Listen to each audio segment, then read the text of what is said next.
Haleluya. Di nama Tuhan, saudara yang terkasih, kembali kita akan dapatkan berkat firman Tuhan. Biarlah kiranya firman ini menjadi berkat kehidupan kita, di orang-orang di sekitar kita. Sebelumnya, mari kita berdoa. Bapa kami yang ada di dalam surga, Tuhan Yesus Kristus, kami mengucap syukur pada kesempatan kali ini kembali kami boleh dapatkan firman-Mu. Dan biarlah kiranya kami mau menyiapkan setiap hati kami yang ada, jemaat-Mu, umat-Mu, Tuhan Yesus, biarlah kiranya berkat firman Tuhan ini bertumbuh, tertanam dalam kehidupan kami, dan berbuah untuk kemuliaan nama-Mu saja. Hanya di dalam nama-Mu Tuhan Yesus Kristus kami berdoa. Haleluya. Amin.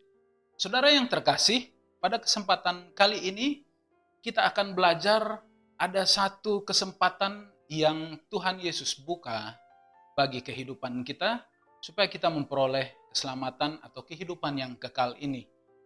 Nah, pertama-tama kita akan membuka dalam kitab Matius pasal yang ke-7, ayat 13 dan 14. Matius 7 ayat 13 dan 14. Demikian firman Tuhan. Masuklah melalui pintu yang sesak itu, karena lebarlah pintu dan luaslah jalan yang menuju kepada kebinasaan, dan banyak orang yang masuk melaluinya. Karena sesaklah pintu dan sempitlah jalan yang menuju kepada kehidupan, dan sedikit orang yang mendapatinya. Kita melihat dalam ayat ini, saudara-saudara, yang juga adalah perkataan Yesus, kita melihat ada dua gambaran atau ada dua pilihan jalan. Yang satu dikatakan tadi adalah jalan yang lebar, terbuka, begitu luas. Dan yang satu adalah jalan dan pintu yang sempit sekali. Sehingga orang begitu sedikit susah untuk melalui jalan yang sempit dan pintu yang sempit ini. Tapi saudara-saudara, kita melihat bahwa justru jalan kehidupan, pintu kehidupan, supaya kita manusia boleh mendapatkan kehidupan yang kekal, adalah jalan yang sempit dan pintu yang sempit ini. Nah, saudara-saudara, apa yang dimaksudkan dengan hal ini? Apakah lalu berarti jalan dan pintu yang sempit ini justru mempersulit supaya kita memperoleh kehidupan yang kekal ini? Pertama-tama, saudara-saudara, Yesus membicarakan gambaran ini dalam ayat ini. Jalan yang sempit dan pintu yang sempit ini, saudara-saudara, artinya adalah perlu usaha bagi kita untuk mendapatkan keberhasilan melaluinya. Jadi tidak bisa kita dengan begitu mudahnya atau menggampangkan jalan daripada keselamatan ini. Nah, saudara-saudara, usaha yang semacam apa yang harus dilakukan oleh kita, yang harus dilakukan oleh manusia, supaya akhirnya kita dapat menuju dan membuka dan melewati pintu kehidupan ini yang dikatakan sempit tadi. Nah, saudara-saudara, pertama-tama kita membuka di dalam kitab 1 Korintus 15 ayat yang ke-50. 1 Korintus 15 ayat yang ke-50. Demikian firman Tuhan.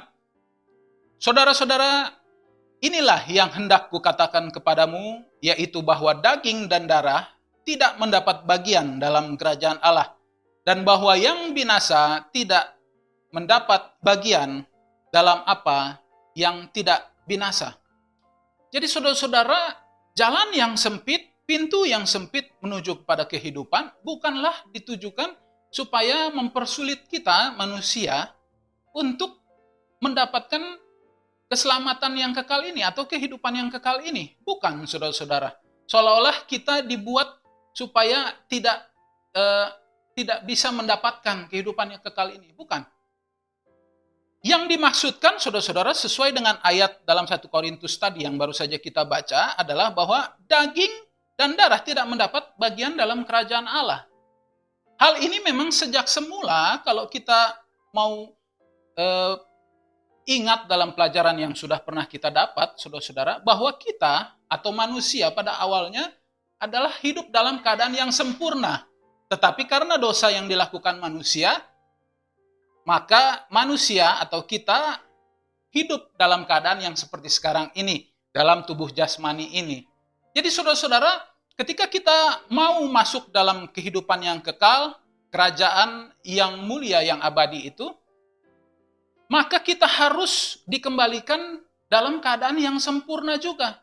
Hal ini berarti, saudara-saudara, kedagingan kita, jasmani kita, setiap hawa nafsu, hal apapun juga yang berbicara mengenai kedagingan kita, manusia, jasmaniah, itu tidak dapat kita bawa dan harus kita tanggalkan. Sesuai dengan apa yang tadi sudah kita baca. Nah, saudara-saudara, jadi sekali lagi, jalan yang sempit yang menuju pada kehidupan yang kekal bukan ditujukan supaya mempersulit kita, tetapi untuk memurnikan keadaan kita. Supaya apa? Supaya manusia rohani kita adalah yang seutuhnya mendapatkan bagian di hadapan Allah. Supaya kita dapat memasuki pintu kehidupan tadi. Nah, saudara-saudara, hal yang kedua adalah usaha yang perlu kita lakukan adalah mengenai konsistensi dan kesetiaan kita. Konsistensi dan kesetiaan dalam hal apa? Pertama-tama kita akan membuka, saudara-saudara, dalam kitab Efesus, pasal yang keempat, ayat yang ke-22 sampai 24. Efesus 4, ayat 22 sampai 24, demikian firman Tuhan, yaitu bahwa kamu berhubung dengan kehidupan kamu yang dahulu, harus menanggalkan manusia lama yang menemui kebinasaannya oleh nafsunya yang menyesatkan, supaya kamu dibaharui di dalam roh dan pikiranmu, dan mengenakan manusia yang baru, yang telah diciptakan menurut kehendak Allah, di dalam kebenaran dan kekudusannya yang sesungguhnya. Jadi saudara-saudara, kita mengerti bahwa ketika kita mau berjalan dalam kehidupan atau dalam jalan kehidupan menuju kehidupan yang kekal, kita harus konsisten. Ketika kita sudah menanggalkan jasmani kita, bukan berarti kita tidak lagi hidup sebagai manusia, tidak saudara-saudara, tetapi berbicara mengenai hawa nafsu kita, hal-hal yang berbau kedagingan, yang berbau jasmaniah kita, kehidupan kita yang lama, dosa-dosa kita. Nah, saudara-saudara, ketika kita sudah berjalan, maka kita harus konsisten untuk betul-betul terus berjalan dengan keadaan yang diperbaharui tadi. Sesuai dengan ayat dalam Efesus yang sudah kita baca tadi. Bahwa kita sudah diperbarui dan kita harus berjalan demikian. Sampai mana? Sampai pada akhirnya kita melewati pintu kehidupan yang dikatakan pintu yang sempit tadi. Nah, saudara-saudara, hal ini yang perlu kita perhatikan. Inilah konsistensi yang perlu kita lakukan, perlu kita usahakan. Lalu ada hal lain, yaitu kesetiaan. Konsistensi dan kesetiaan. Setia yang macam apa? Saudara-saudara, kita akan membuka di dalam kitab Kolose pasal 1, ayat yang ke-23. Kolose pasal 1, ayat 23, demikian firman Tuhan. Sebab itu kamu harus bertekun dalam iman, tetap teguh dan tidak tergoncang, dan jangan mau digeser dari pengharapan Injil yang telah kamu dengar dan yang telah dikabarkan di seluruh alam di bawah langit. Dan aku ini, Paulus, telah menjadi pelayannya.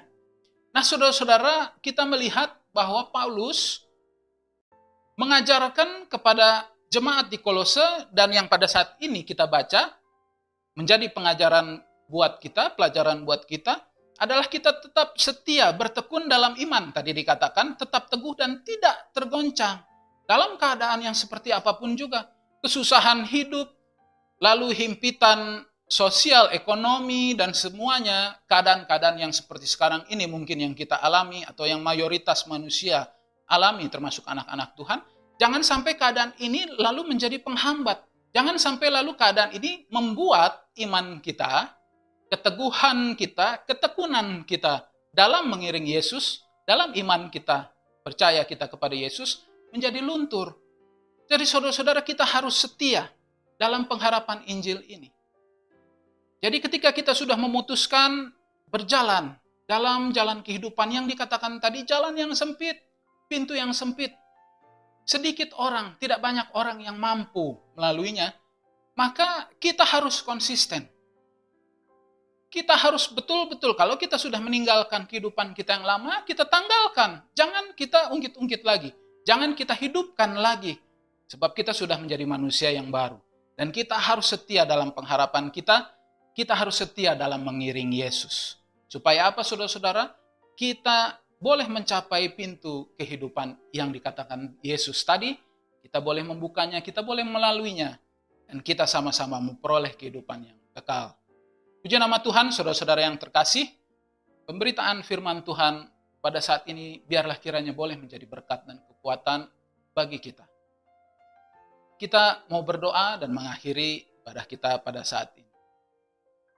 Terima kasih Tuhan Yesus Kristus, kalau pada kesempatan kali ini kami boleh belajar diingatkan kembali melalui kebenaran firman-Mu bagaimana kami harus melakukan, bagaimana kami harus menghidupi, berjalan dalam kehidupan kekristenan kami. Supaya apa yang telah kami perbuat, apa yang telah kami terima daripada Engkau tidak menjadi sia-sia di hadapan-Mu, dan biarlah kiranya kami boleh tetap setia, kami boleh tetap konsisten Tuhan Yesus dalam jalan kebenaran ini sampai kami memperoleh kekekalan itu.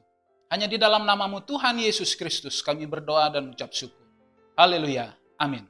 Puji Tuhan.